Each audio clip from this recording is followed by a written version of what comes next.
Hello everyone. Today we'll be showing you how to properly wash a car. This includes the prevention of water spots and the removal of brake dust. So yeah, let's get started. So why do you need to wash a car and what makes it dirty? The main thing that makes a car look dirty are typically water spots. Now water spots happen whenever your vehicle gets wet and the water is allowed to evaporate without being dried off with a towel or chamois. What this does is when the water evaporates, it actually leaves behind a sort of residue, which consists of minerals and whatever dirt is kind of in the water. And it gives a typical look of a car that is dirty from the rain.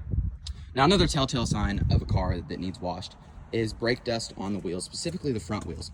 Now, what brake dust is essentially part of the brake pad that gets worn off over time through usage. And it ends up on your wheel. Now, this can actually affect the functionality of the wheels and how long they last. So it's kind of hard to see that there is brake dust, but then when I swipe it away with my finger, you notice that it's actually taking away from a lot of the shine on that wheel. There's a few things that you're going to need before you begin. First of which is, of course, going to be car soap. Second, you're going to need a relatively clean bucket, a hose, a sponge, and last, but certainly not least, is a chamois. So first off, you're going to want to fill up your bucket with soap and water according to the directions that you can find on the back of your soap bottle. After this, you're ready to begin washing your car. Now, first off, you're going to want to take your hose and just wet the entirety of your car. You're going to want to keep your car wet for the entirety of the wash in order to, again, prevent water spots. After you've wet your car, you're ready to begin washing. Take your soapy sponge out of the bucket and begin washing your car from the top down.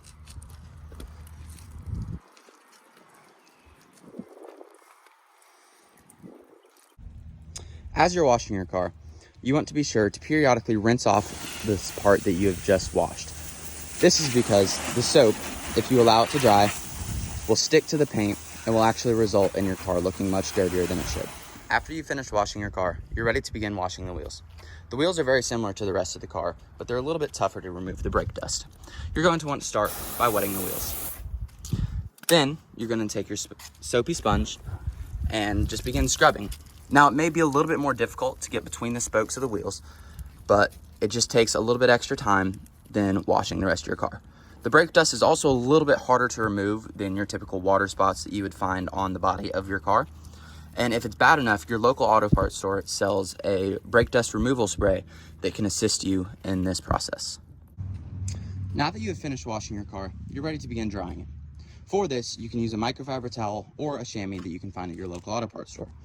I'm using a chamois today. So you're going to want to begin by removing the chamois from its container. Now, a chamois is never intended to dry out fully. It is always supposed to be a little wet. It is also never supposed to fully dry off your entire vehicle. It actually leaves a slight amount of water on there to evaporate.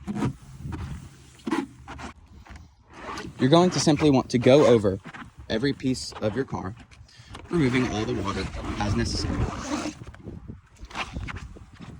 Eventually, your chamois will get saturated completely with water. At this point, you need to squeeze it to remove some of the water. After you've dried your car, you're officially done washing it. Congratulations. Soak it in because by this time next week, it'll be ready for another wash.